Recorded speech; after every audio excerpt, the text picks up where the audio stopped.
como hace siempre también. Y bueno, Daisy, presenta a nuestra amiga Adriana Martínez y ya comenzamos. Hola a todos, ¿qué tal? A todas.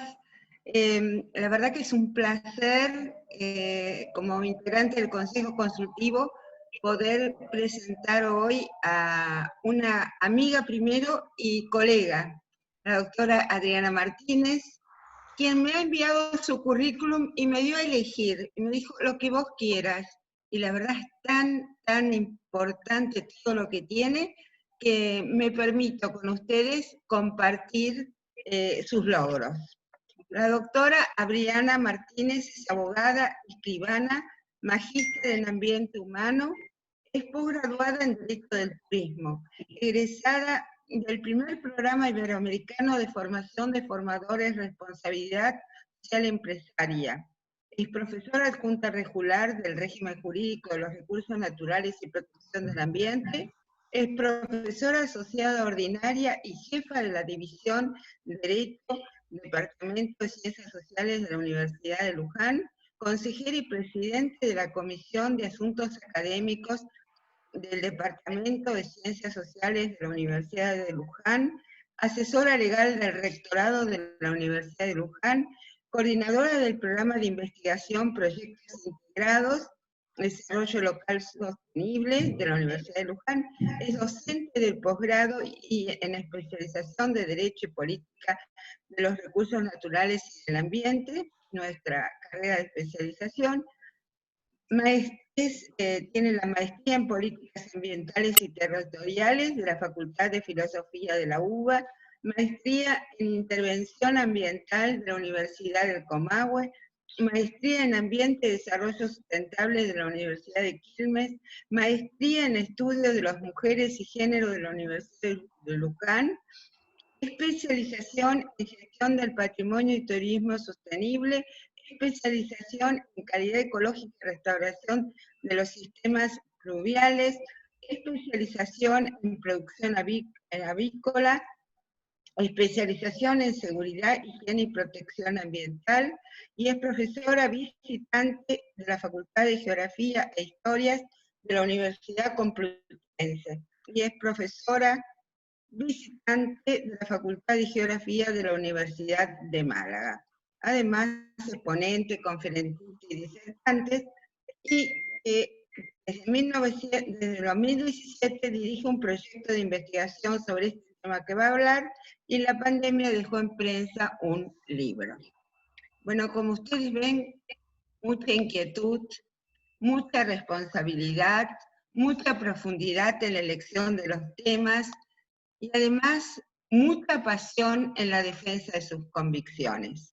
El tema que hoy va a abordar, el derecho de la naturaleza, me permite a mi juicio una primera reflexión muy chiquita, que es que si el derecho humano al ambiente se puede lograr si el ambiente no tiene un derecho humano que sea un derecho que sea viable. Entonces, esa sería una primera reflexión, pero dejemos que la doctora Martínez desarrolle su temática tan interesante y actual con la jerarquía de siempre. Doctora. Muchísimas gracias. Después de todo lo que dijo mi estimadísima titular, creo que hay más expectativas de las que puedo llenar, pero vamos a tratar de hacer. Lo que yo había titulado era los derechos de la naturaleza en búsqueda de la armonía entre humanidad y naturaleza en la posdemia. Veamos ahora a qué me quiero referir y cómo lo quiero enfocar. Desde la clara percepción de la crisis global que el mundo atraviesa, y a pesar de ella, y a pesar de que el día de hoy, en el recuerdo del 75 aniversario de la firma de la Carta de las Naciones Unidas, el secretario general dijo que estamos en medio de la niebla, miremos al futuro. Entonces recordemos que también hay otras crisis tan importantes, hoy olvidadas, como la ambiental y la ecológica. Desde allí, y mirando al futuro, nos proponemos un enfoque que surge del título que les acabo de repetir de la exposición.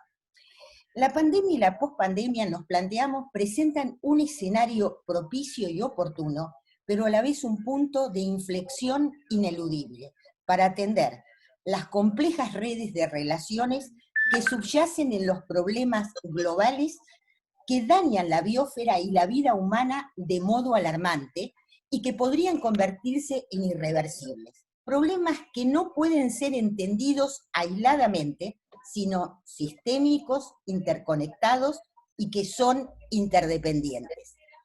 A esos fines, se presenta la necesidad de incorporar la visión de la relación de la humanidad y la naturaleza, que apartándose de la clásica concepción antropocéntrica basada en la centralidad del ser humano, adopte un ecocentrismo que supone la afirmación del valor intrínseco de cada ecosistema como totalidad, como cada uno de sus constituyentes, y un biocentrismo que reivindica el valor primordial de la vida como valor en sí mismo. Estas líneas de pensamiento que provocan y exigen mayores diálogos entre el derecho y otras disciplinas sociales, naturales o intermedias, propician el reconocimiento de los derechos de la naturaleza y de todos los seres vivientes y sintientes, no ya como cosas, objetos de apropiación humana, sino como poblaciones o ciudades, con características propias, haciendo extensivos a los bosques, pantanos, montañas y ríos que albergan todo tipo de seres, humanos y no humanos. En consecuencia, desde la perspectiva jurídica, se plantea la idea de considerar a la naturaleza como sujeto de derechos. Justamente, desde esta nueva perspectiva jurídica, se evidencia la necesidad de establecer un diálogo con la ecología, lo que conlleva a traducir el lenguaje científico de los ecologistas al normativo de los juristas. La ecología habla en términos de ecosistemas y de biosfera, mientras el derecho responde hablando de límites y fronteras con criterios fijos. Se adelanta que el desarrollo será en clave de armonización, pensando en clave de armonía entre los derechos humanos, en cuyo plexo se encuentra el derecho al ambiente sano, y los derechos de la naturaleza, en pos de una integración de paradigmas bajo una matriz armonizadora y intuitiva. El camino se ha iniciado, se intenta aportar una síntesis de lo ya andado y se propone una mirada al futuro por recorrer. Así como el antropocentrismo signó a inicios la preocupación ambiental a nivel de acuerdos internacionales y desde esa perspectiva marcó el comienzo del desarrollo del derecho ambiental y permeó en las legislaciones nacionales al reconocer el derecho al ambiente, puede observarse que el ecocentrismo y el biocentrismo comenzó a penetrar en los desarrollos actuales. Corresponde, pues, aportar un panorama de los fundamentos teóricos de esta perspectiva para luego abordar las repercusiones en el mundo jurídico y arribar a conclusiones. Diferentes posturas y teorías científicas, filosóficas, éticas, jurídicas, toman como punto de partida la vida misma, la naturaleza, los ecosistemas y el valor inherente de toda vida no humana, rescatando su valor intrínseco. Asimismo, se revaloriza la teoría ancestral de la cosmovisión de los pueblos ancestrales. Todas ellas confluyen en la misma premisa. La humanidad no está sola en el planeta, que lo comparte con otros seres vivos a los cuales le debe respeto y reconocimiento en sus derechos básicos, a existir, a crecer, a desarrollarse, a fluir. Desde las teorías científicas, la ecología profunda de Leopold Inés, la trama de la vida de Capra, la hipótesis ya teoría Gaia de Lovelock, las teorías éticas, filosóficas y jurídicas desde el utilitarismo de Singer, el interés propio de la naturaleza de Stutzin, la ecología del saber de Bonaventura de Sousa Santos, el biocentrismo de Údinas, la ecología feminista de Shiva, el ecoaporgé de Corman Callaghan, la democracia de la tierra y la ecología integral de Boff, la jurisprudencia de la tierra de Berry, teorías intermedias como la ética de la responsabilidad de Jonas o la naturaleza como proyecto de Ost, hasta la teoría ancestral, convergen, se interrelacionan e interactúan entre sí. A modo de ejemplo, la naturaleza forma parte de la concepción de la cosmovisión indígena en la que los seres humanos están inmersos en la naturaleza, mientras que desde teorías científicas del mundo occidental, como la de Lovelock, caracteriza a la Tierra como un superorganismo vivo, la Gaia, uno de los nombres de la mitología griega para definir la vitalidad de la Tierra. Este superorganismo extremadamente complejo, que requiere de los cuidados y debe ser fortalecido, es sujeto de dignidad y portador de derechos, porque todo lo que vive tiene un valor intrínseco, tenga o no uso humano. En todas estas visiones, como resalta Boff, desde la ecología integral, es preciso reconocer el carácter retroconexiones transversales entre todos los seres. Todo tiene que ver con todo, en todos los puntos, en todas las circunstancias, tal como plantea la relacionalidad de las visiones indígenas de la Pachamama, y esta ancestralidad o indigeneidad también está presente en todas las latitudes. A nivel nacional, estas teorías han sido receptadas por sistemas jurídicos que comenzaron a reconocer, a nivel constitucional, legal y jurisprudencial, los denominados derechos de la naturaleza, otorgándole personalidad jurídica a la misma como a diversos ecosistemas o elementos.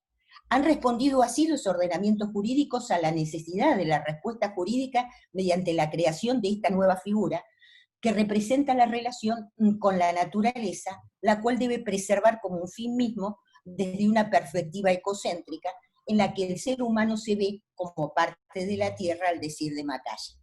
A modo de ejemplo, se refiere a normativas de distintos países ubicados en diferentes puntos del planeta y de contextos socioculturales diversos, que abrevando en distintas teorías, han reconocido a la naturaleza o alguno de sus elementos o seres vivos como sujetos de derecho. Empezamos, por supuesto, por Ecuador, que el 10 de abril de 2007, con su Asamblea Constituyente reunida en su sede de Montecristi, introdujo el texto de la Constitución y en él el reconocimiento de la naturaleza como sujetos de derecho. No queda duda, en Ecuador la titularidad de los derechos de la naturaleza corresponde a la Pachamama, o Madre Tierra. 3 son sus derechos: el derecho a que se respete integralmente su existencia, al mantenimiento y regeneración de sus ciclos vitales, estructuras, funciones y procesos evolutivos, y el derecho de la naturaleza a que toda persona o colectividad promueva y defienda sus derechos. Después vamos a ver cómo esto se vuelca en su jurisprudencia. En Bolivia, si bien la nueva Constitución no reconoce los derechos de la naturaleza en forma explícita, desde su preámbulo señala: en tiempos inmemoriales se erigieron montañas, se desplazaron ríos, se formaron lagos. Nuestra Amazonía, nuestro Chaco, nuestro altiplano y nuestros llanos y valles se cubrieron de verdores y flores. Poblamos esta sagrada madre tierra con rostros diferentes y comprendimos desde entonces la pluralidad vigente en todas las cosas y en la diversidad de los seres y las culturas. Y hace referencia concreta a la Pachamama al rezar: cumpliendo el mandato de nuestros pueblos con la fortaleza de nuestra Pachamama, y gracias a Dios refundamos Bolivia. Hagamos acá un apunte, y ese apunte es los derechos bioculturales que aquí están presentes. Posteriormente, con la Ley de Derechos de la Madre Tierra del 2010, ahí sí se establecieron los derechos de la Madre Tierra, así como las obligaciones y deberes del Estado y de la sociedad para garantizar el respeto de tales derechos. El artículo 3 define a la Madre Tierra de la siguiente manera: el sistema viviente dinámico conformado por la comunidad indivisible de todos los sistemas de vida y los seres vivos interrelacionados, interdependientes y complementarios, que comparten un destino común. La Madre Tierra es considerada sagrada, reconociendo como sustento la cosmovisión de los pueblos ancestrales. Pero vamos ahora a Nueva Zelanda, y allí la patria ancestral de la tribu Tu'e las tierras de la región son ahora una entidad legal en sí misma a partir del 2014. No son propiedad ni del gobierno ni de la tribu. Poseen su propia presencia natural y salvaje, su fuerza vital e identidad. El río navegable más largo de Nueva Zelanda y el tercero más extenso del país es lo que los maoríes denominan Te Awatupá. El acta por medio de la cual, después de recibir el Royal Assent en marzo de 2017, es decir, ese asentimiento real, y ese día se convirtió en ley neozelandesa.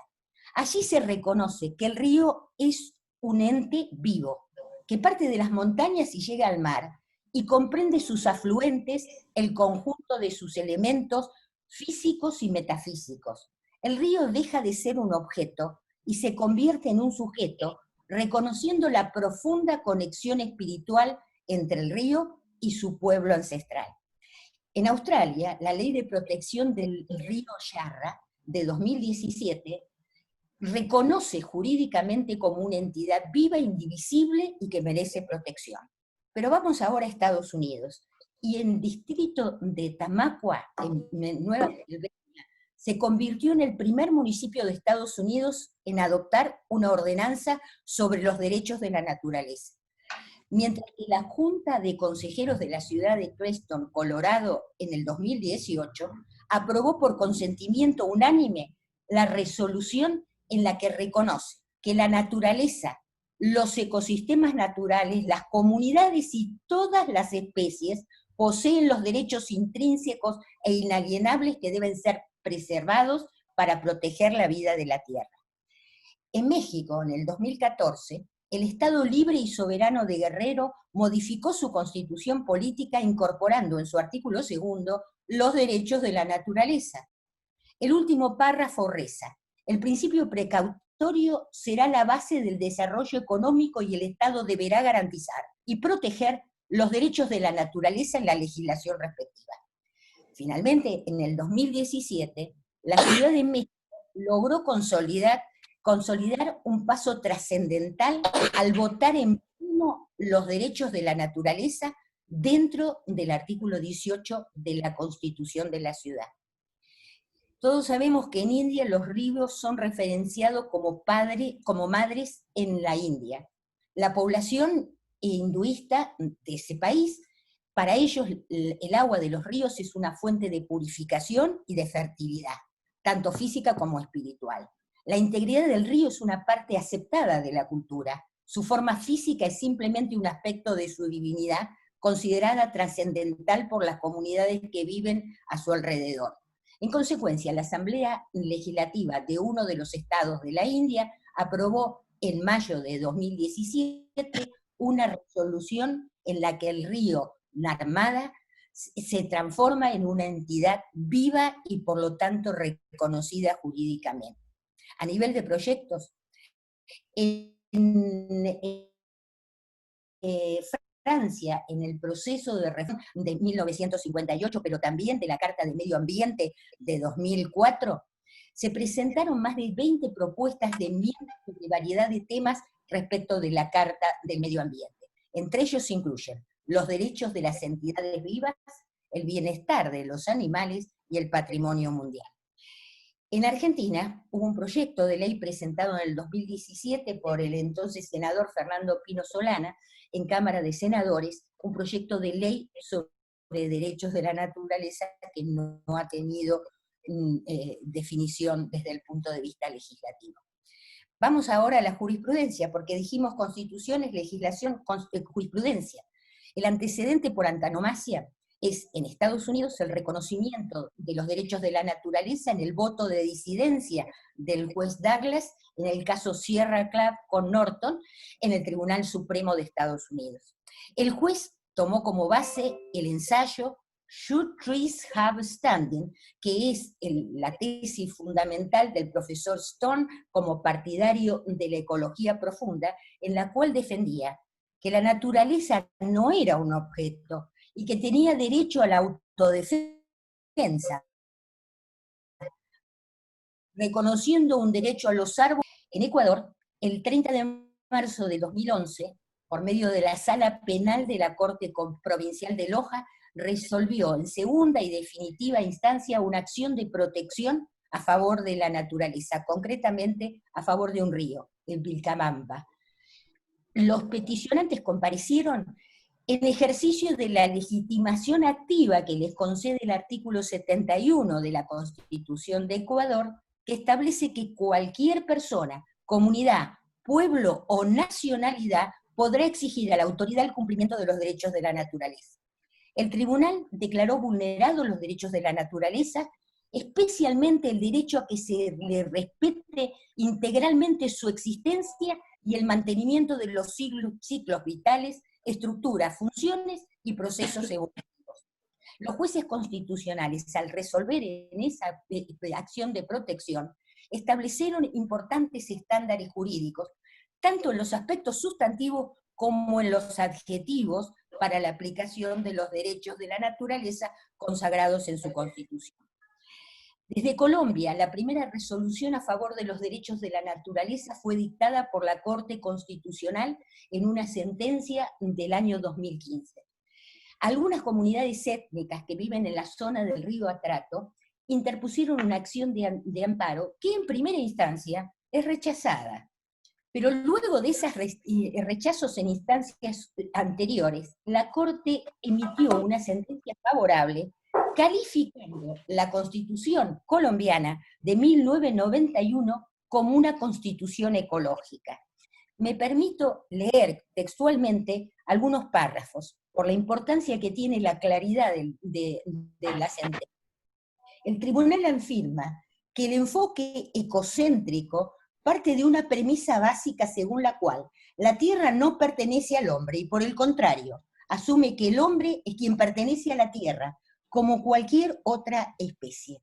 De acuerdo con esta interpretación, la especie humana es solo un evento más dentro de una larga cadena evolutiva que ha perdurado por miles de millones de años, y por tanto, de ninguna manera es el dueño de las demás especies, de la biodiversidad, ni de los recursos naturales, como tampoco del destino del planeta. En consecuencia, esta teoría concibe a la naturaleza como un auténtico sujeto de derechos, que debe ser reconocido por los estados y ejercido bajo la tutela de sus representantes legales, verbi y gracia, por las comunidades que la habitan y que tienen una especial relación con ella. Este enfoque en particular, al igual que los anteriores, se encuentra pleno fundamento en la Constitución Política de 1991. En particular, en cuanto se define a Colombia como una república democrática, participativa y pluralista, y por supuesto, en el mandato constitucional de reconocer y proteger la diversidad étnica y cultural de la nación. También la Corte desarrolló el concepto de los derechos bioculturales, terminología que indica un modo de vida que se desarrolla dentro de una relación holística entre la naturaleza y la cultura. Continúa afirmando que la justicia con la naturaleza debía ser entendida más allá del escenario humano y permitir que la naturaleza pudiera ser sujeto de derecho. En India, en el 2017, en el Tribunal Superior de uno de sus estados al norte de la India, decidió que el río Ganges y el Yamuna son entidades legales y vivientes que tienen el estatus de una persona legal con todos los correspondientes derechos.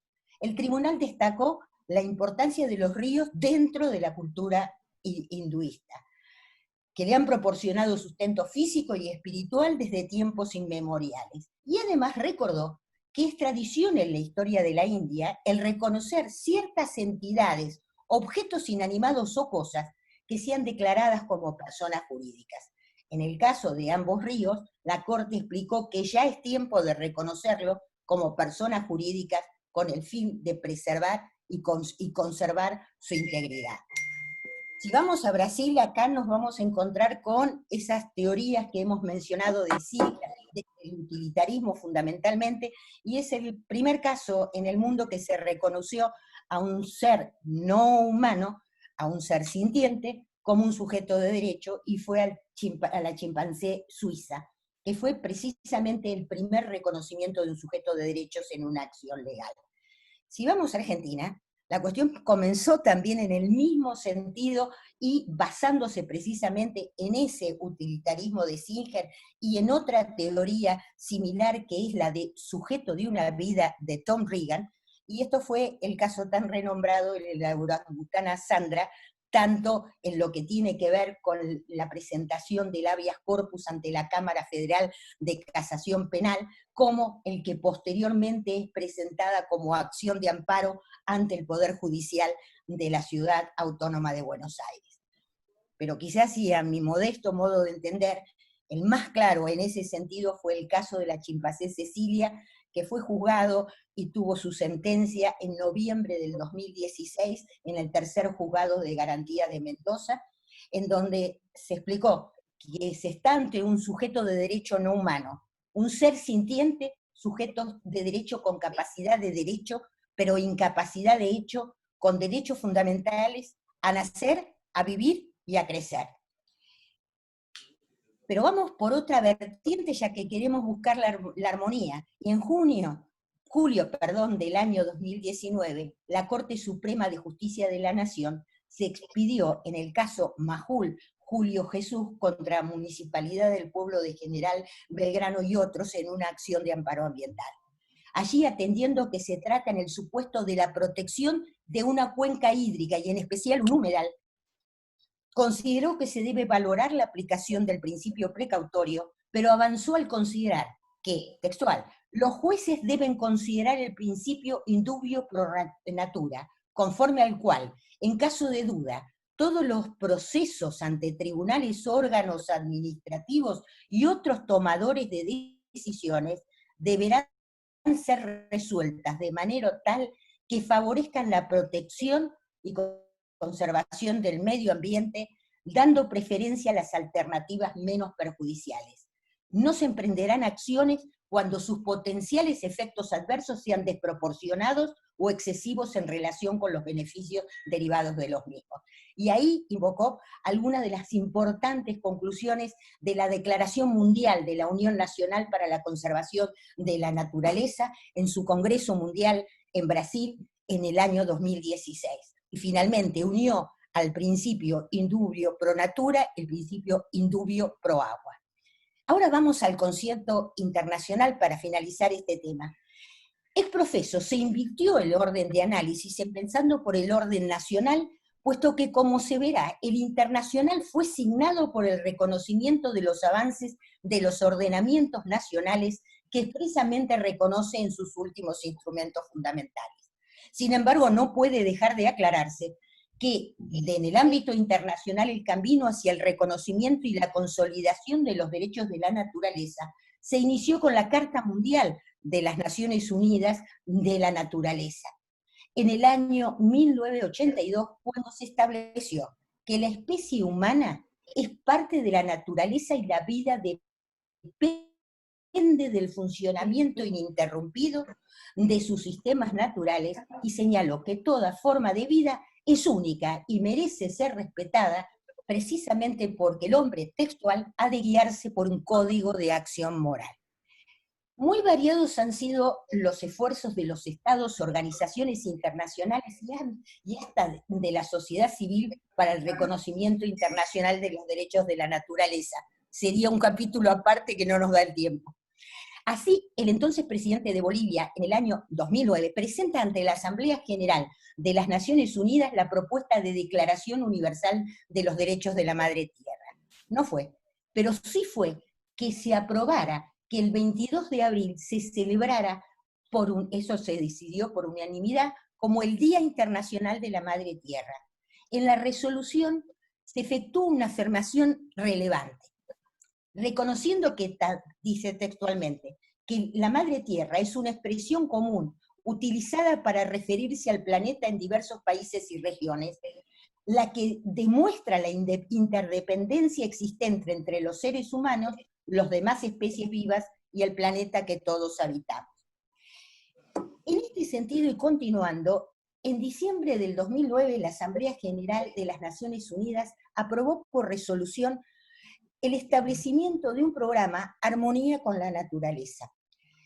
Esto con base también en la Carta Mundial de la Naturaleza, y manifestó el convencimiento que la humanidad puede y debería vivir en armonía con la naturaleza.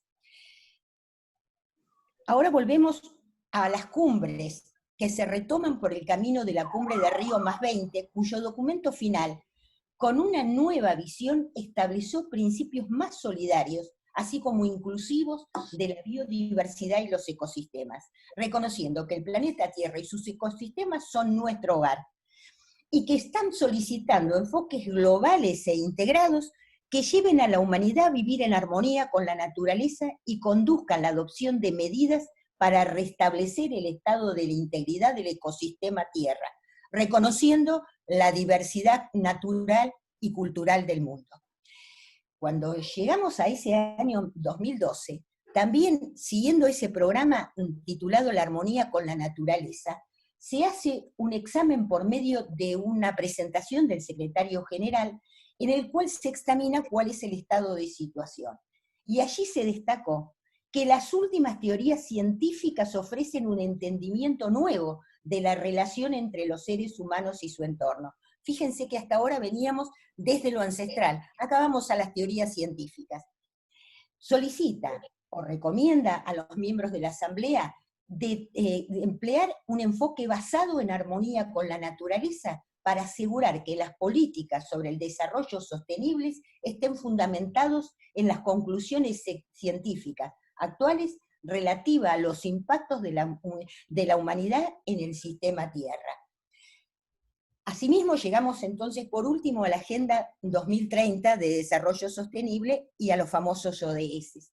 Desde ese punto de vista, los estados han reafirmado que el planeta Tierra y sus ecosistemas son el hogar de la humanidad y que la Madre Tierra es una expresión corriente en muchas regiones, pero al mismo tiempo rescata los valores fundamentales y los principios que guiaron a las antiguas culturas y a los pueblos indígenas de todas partes del mundo en pos de la ley ecológica, atendiendo la diversidad cultural. Finalmente, en el año 2017, en vísperas del Día Internacional de la Madre Tierra, varios países latinoamericanos instaron a la ONU a aprobar una Declaración Universal de los Derechos de la Madre Tierra similar a la de los derechos humanos. Pero sin embargo, a pesar de lo que desarrollamos, la iniciativa no prosperó.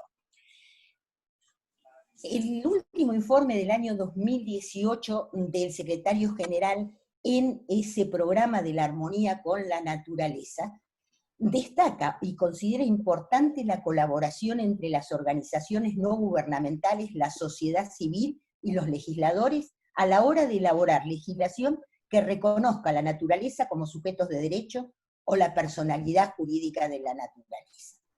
Yo creo que la síntesis de la situación actual, de acuerdo a lo aquí expresado, nos muestra un panorama de la respuesta jurídica a estos nuevos paradigmas. Y la visión actual ha sido convenientemente expresada por la Corte Interamericana de Derechos Humanos en su opinión consultiva sobre medio ambiente y derechos de noviembre del 2017, al resaltar que el derecho al medio ambiente sano como derecho autónomo, a diferencia de otros derechos, protege también a los componentes del ambiente, los bosques, los ríos, los mares y otros intereses jurídicos sobre sí mismos. Los fundamentos de esa nueva cosmovisión, cuyos fundamentos teóricos se reseñaron, han sido recepcionados por esta opinión consultiva. Me permito por ahí sintetizar o resaltar, siguiendo a Falvo, que esta opinión consultiva considera que son importantes una amplia y comprensiva visión biocéntrica. Sin eso no significa dejar de atender a lo humano, que es lo más importante. Y yo creo, porque Silvia me está diciendo que estamos por terminar, que no me quiero quedar sin darle las conclusiones, porque por eso atendí el celular, perdónenme ustedes. Me quedaba decirle que eso es importante, que esa jurisprudencia no fue aislada para la Corte, porque la última, que fue un caso con respecto a la República Argentina de este año, precisamente reafirmó esta posición que ya estaba en la opinión consultiva. Y vamos entonces al final, en breves palabras. El dilema jurídico que acá es donde quiero llevar respecto a los derechos de la naturaleza no está en resolver a favor o en contra de los derechos de la naturaleza o del derecho ambiental, porque ambos pueden y deben convivir. Los enfoques cada vez más eco y biocéntrico están demostrando que el derecho ambiental camina paralelamente con la teoría de los derechos de la naturaleza, alejándose de una orientación exclusivamente antropocéntrica al incluir tanto su función intuitiva y protectora a la naturaleza, sus ecosistemas y los demás seres vivos que comparten el planeta con los seres humanos. Ante la emergencia que no podemos negar del planeta, y que está reafirmado por las últimas cuestiones científicas, tanto de los paneles internacionales de cambio climático como del informe Planeta Vivo del año 2018, y esto sí lo digo porque me parece importante. Este último reafirma que de los 9 procesos fundamentales que sustentan la vida en la Tierra y los recursos de los que dependen los seres humanos y que permiten un espacio operacional seguro para la humanidad y las demás formas de vida, ya se han traspasado por lo menos 4. La integridad de la biosfera, los ciclos biogequímicos del nitrógeno y del fósforo, el sistema suelo y el cambio climático. Entonces, ante toda esta situación, tanto el derecho ambiental como los derechos de la naturaleza no pueden estar unos sobre otros, sino que son una unión, una armonía del uno con el otro. Ahora, el problema fundamental es la efectividad, lo que llamamos el derecho ambiental efectivo, que incluya esta posición ecocéntrica.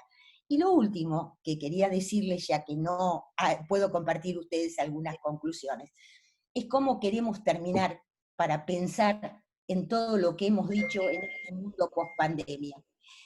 Y yo para esto recuerdo que el reencuentro entre la humanidad y la naturaleza es posible en base a lo que hemos expresado y lo que nos quedó por decir.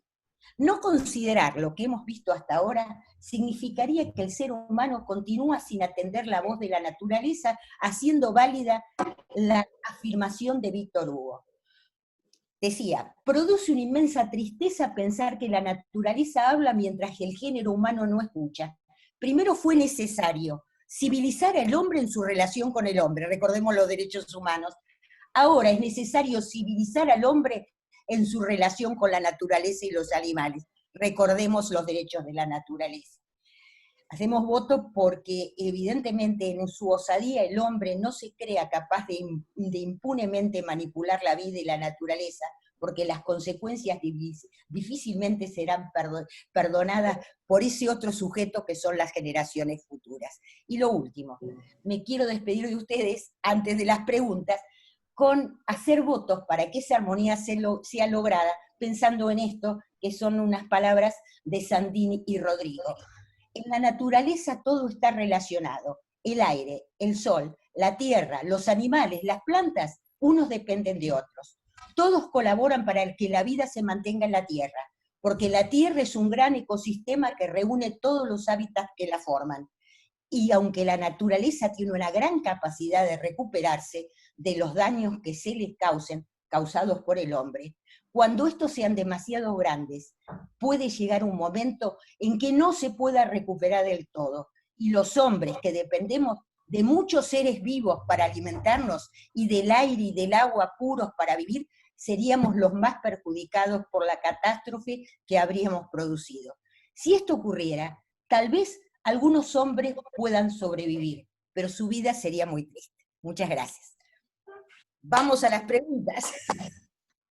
Bueno, Adriana, no quise apurarte, perdón. No te haga problema.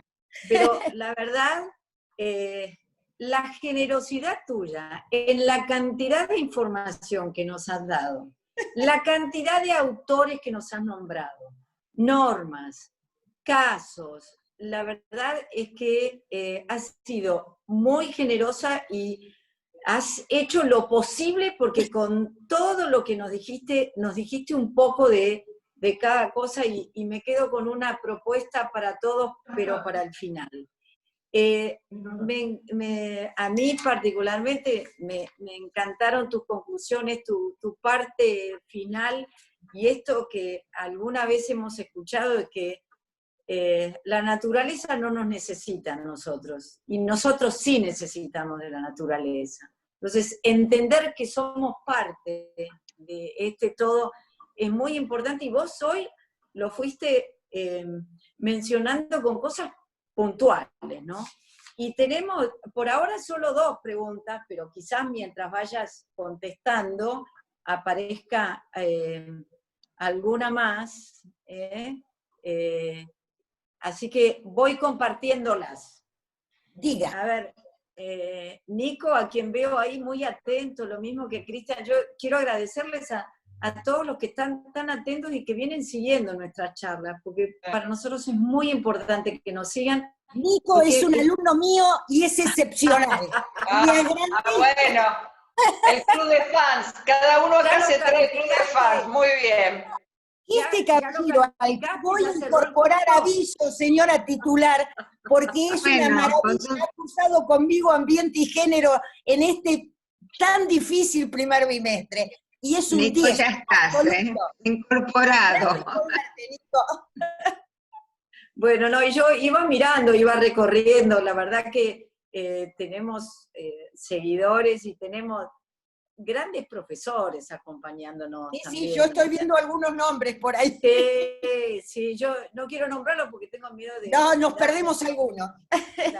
Sí, Silvia, Leticia, Andrea, son un montón las que están ahí. No te me olvides también de Daniel, porque... Sí, está Bastián. Daniel, bueno, Claudia Villanueva, no sé si... Señor. Eso, me iba a olvidar, ¿vieron? No tenía que decir. Y también le quiero agradecer a Irene Weiss, que nos viene siguiendo y acompañándonos desde el principio. Bueno, a ver, aquí va la primera pregunta. ¿Piensa que alejarse de la concepción antropocéntrica y reconocer a la naturaleza como sujeto de derecho implicaría necesariamente una reformulación del desarrollo sostenible? Porque yo creo que esa reformulación está funcionando. Y me quedó la mitad, si ustedes lo quieren, está escrito, de por qué yo hablaba de esa armonía y hablaba de la ecologización del derecho ambiental. Y no hablemos solo del derecho ambiental, y todavía le estoy mirando a Silvia Coria, que estamos hablando del derecho del desarrollo sustentable o sostenible. En esa idea, yo creo que aquí, por eso yo pensé hablando de una armonía, no es una contraposición, porque si no tendría que haberles dicho todas las teorías negatorias de lo que estamos afirmando como derechos de la naturaleza. Y acá no es en contra, por Dios, los argentinos sabemos que no es en contra, es juntos. Entonces, la idea es de reformular, y miren, yo no quise introducir más cosas, en recuerdo del doctor López Alfonsín, que siempre lee el diario antes de dar una charla, yo hice ese comentario de lo que el secretario general de las Naciones Unidas estuvo diciendo el día de hoy, y en ese decir de lo que estaba señalando, estaba diciendo en el fondo cuáles eran los problemas y las crisis, y que por favor no salgamos de esa niebla que él señalaba para atrás, es decir, tratando de no ser tan sustentable ese base de desarrollo sostenible, y que esa mirada está dada por ver todo esto, por ver el sistema planetario, el sistema de los seres vivientes, y si lo hacemos así, no hay oposición. Es una nueva mirada que confluye dentro de los paradigmas, por lo menos eso pienso, ¿no? Y bueno, y en la misma línea, a la pregunta de Nico, Irene agregó que en realidad hoy todo el desarrollo ya debe ser sostenible para disminuir el tiempo de sobregiro de la Tierra. Así que estamos en esa línea. Estamos en eso.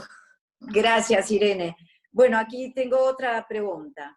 ¿Esta nueva visión como sujeto de derecho del ambiente afectaría a la frase de antaño que nos han enseñado, los recursos son escasos?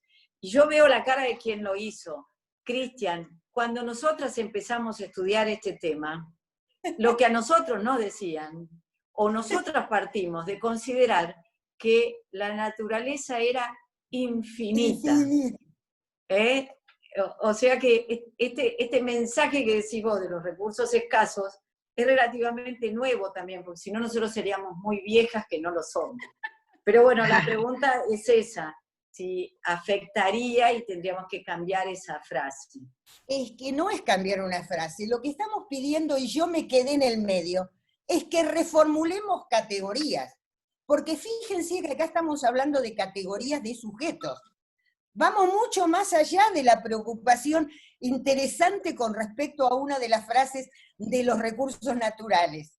Estamos hablando de repensar ciertas ideas. Es decir, y me voy a poner en primera persona, y les digo por qué. Cuando yo empecé, ¿cómo empecé con este tema?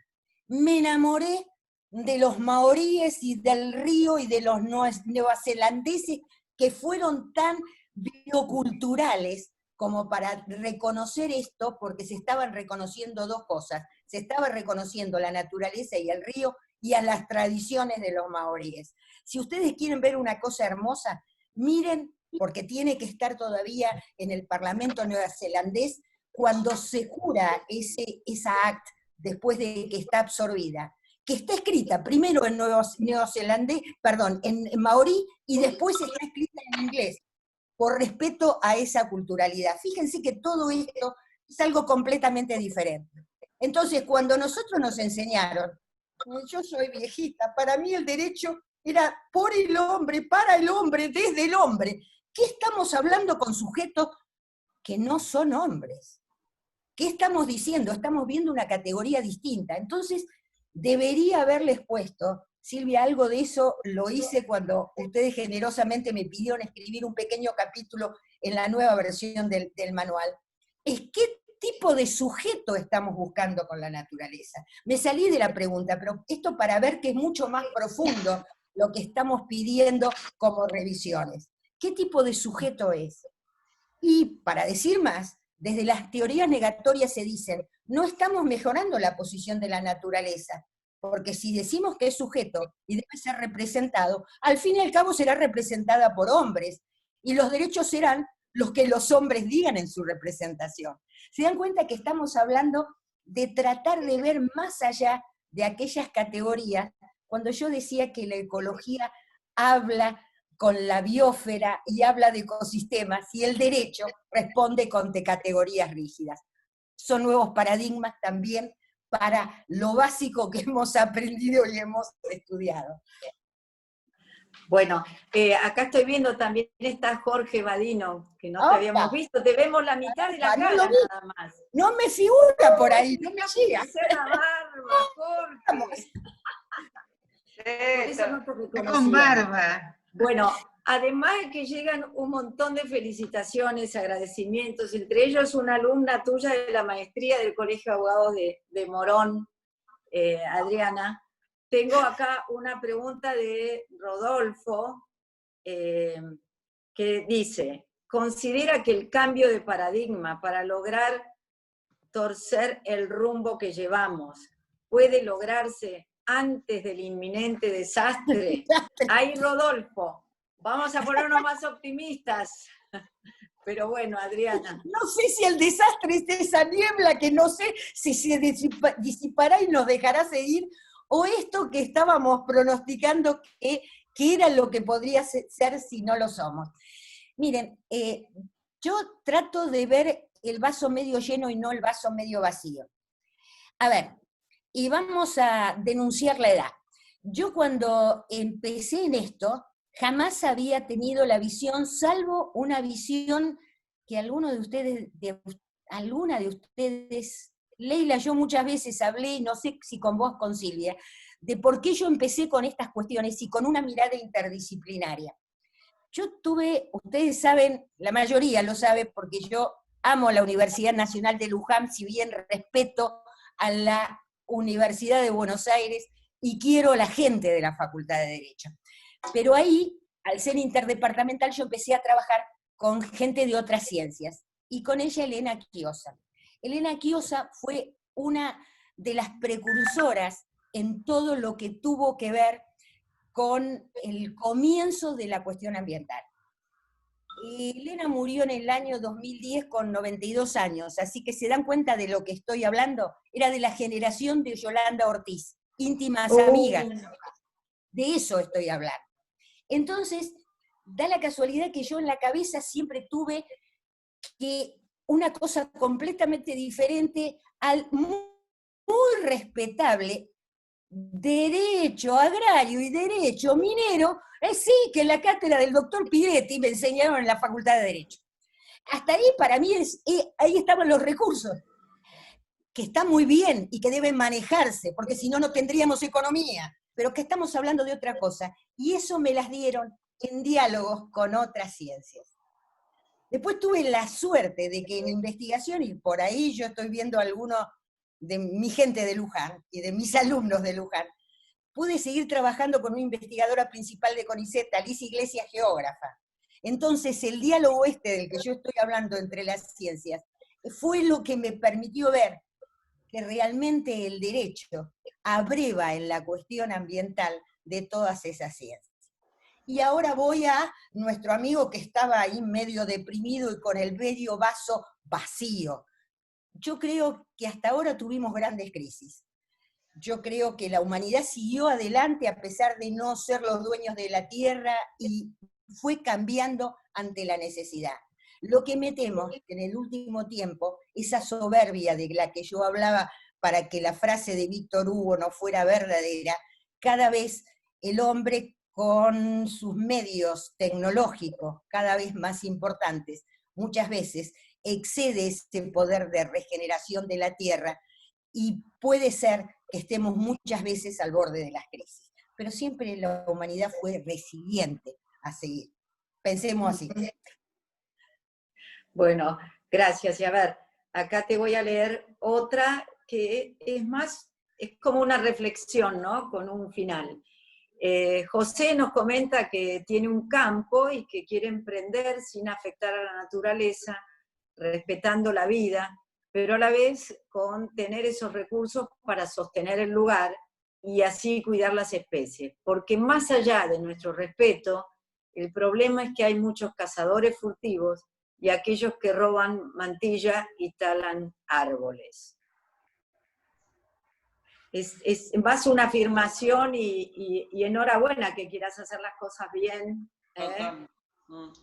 Sí, esto es más o menos cada vez que protestamos, porque en este momento, ante una crisis tan actual y tan vivencial como la que tenemos, vemos a aquellos que no se cuidan y por tanto no nos cuidan.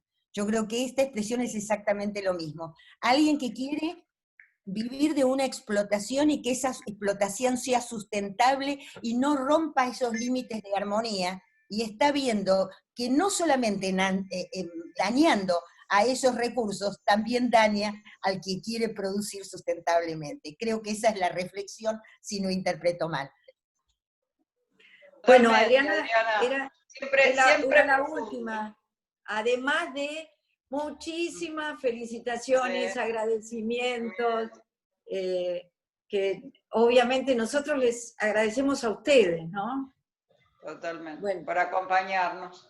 Sí, la verdad que fue un orgullo haberla presentado, después de esta tremenda disertación que nos dejó muy contentos y a todos. Realmente, que sí, sé que ustedes están haciendo un trabajo muy importante ahí, han abierto un espacio muy interesante, es muy bueno ver a los alumnos junto con los colegas tan prestigiosos, lo que quiere decir que realmente se ha hecho escuela, y se ha hecho escuela en la colaboración y hacia el futuro. Esto era un poco lo que yo hablaba de la armonía, acá hay armonía de generaciones y de ganas, con un objetivo común. Muchas gracias por haber dado este espacio, muchas gracias porque realmente son muy cálidas las tres en la manera de ser, como siempre lo han sido, y cuenten conmigo para lo que necesiten. Muchas gracias. Bueno. Felicitaciones, ¿eh? Muchas gracias. Gracias, doctora Martínez, y bueno, los esperamos en la próxima charla CEDAF a todos. Silvia, Daisy. Chao, hasta la próxima. Hasta la próxima, felicitaciones al CEDAF y a Adriana Martínez. Gracias. Chao. Pueden Chao, habilitar hasta sus luego. micrófonos para despedir a la doctora Martínez, por favor, y con un fuerte Chao, aplauso. hasta la próxima. Sí. Gracias. Muchas gracias, doctora. Habiliten los micrófonos. Habiliten. Gracias, doctora Gracias, Martínez. Ya va a llegar el momento Gracias, que Alcel. podamos, después de los aplausos, hacer un brindis. Pero Sí. uno de verdad. Sí, pero tenemos que... Para la última charla antes de fin de año, Antes de fin de año vamos a hacer el brindis en conjunto. Que no sea virtual, ¿eh? Que no sea virtual. Muchas gracias Chao, a todos. Chao. gracias. Chao, chao. Chau, chau. Chao.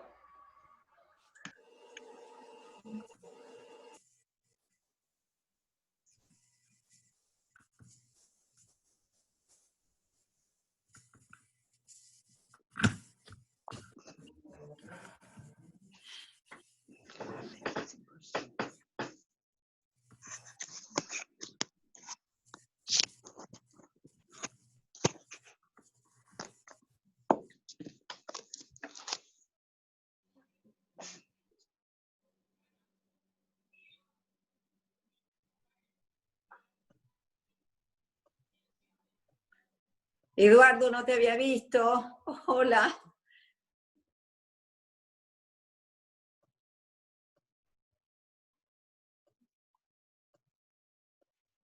Bueno, sí, excelente. Ahí está, no queda más nadie. Bien, repuntamos. La verdad que